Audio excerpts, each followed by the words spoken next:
जय श्री गणेशाय नमः। दर्शकों, इस वीडियो में हम सुनने वाले हैं सकट चौथ या तिल चौथ की पौराणिक व्रत कथा। तो चलिए दोस्तों, कथा को हम प्रारंभ करते हैं। एक शहर में देवरानी जेठानी रहती थी। देवरानी गरीब थी और जेठानी अमीर थी। देवरानी हमेशा गणेश जी का पूजन और व्रत करती थी। देवरानी का पति जंगल से लकड़ी काट कर बेचता था।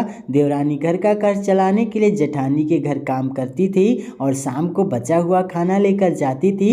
माघ महीने में गणेश जी का व्रत सकट चौथ देवरानी ने रखा। उसके पास पैसे नहीं थे, इसलिए उसने तिल व गुड़ लाकर तिलकुट्टा बनाया।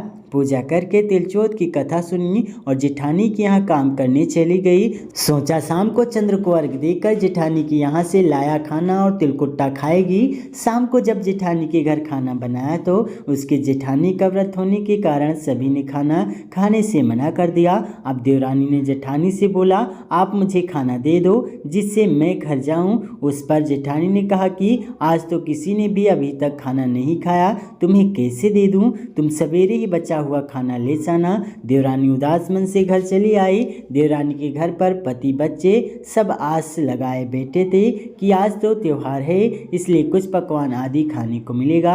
लेकिन जब बच्चों को पता चला कि आज तो रोटी भी नहीं मिलेगी तो बच्चे रोने लगे। उसका पति भी बहुत क्रोधित हो गया और कहने लगा कि दिन भर काम करने के बाद भी वह 2 रोटियां नहीं ला सकती। वह बेचारी गणेश जी को याद करती हुई रोते रोते पानी पीकर सो गई। उस दिन सकट माता बुढ़िया माता का रूप धरकर देवरानी के सपने में आई और कहने लगी, सो रही है या जाग रही है? वह बोली, कुछ सो रहे हैं कुछ जाग रहे हैं। बुढ़िया बोली, भूख लगी है, खाने के लिए कुछ दे। देवरानी बोली, क्या दूं? मेरे घर में तो अन्न का एक दाना भी नहीं है। जेठानी बचा खुचा खाना देती थी, आज वो भी नहीं मिला। पूजा का बचा हुआ तिलकुटा छींके में पड़ा है, वही खा लो। सकट माता ने तिलकुट खाया और उसके बाद कहने लगी, निमटाई लगी है, कहाँ निमटे? उसने कहा, या खाली झोंपड़ी है, आप कहीं भी जा सकती हो, जहाँ इच्छा हो वहाँ निपट लो। फिर सकट माता बोली, अब कहाँ पहुँचूं? अब देवरानी को बहुत गुस्सा आया कि उन्हें कब से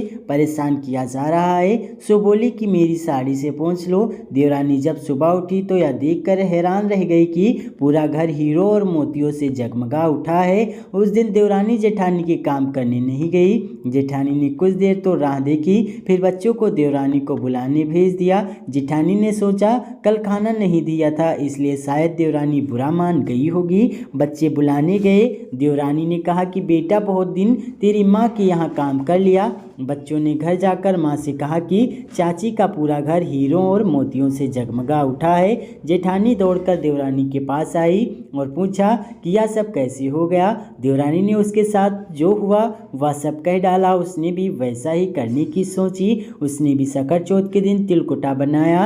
रात को सकट माता उसके भी सपने में आई और बोली, भूख लगी है, मैं क्या खाऊं? जेठानी ने कहा कि आपके लिए छींके में रखा है, फल और मेवे भी रखे हैं, जो चाहे खा लो।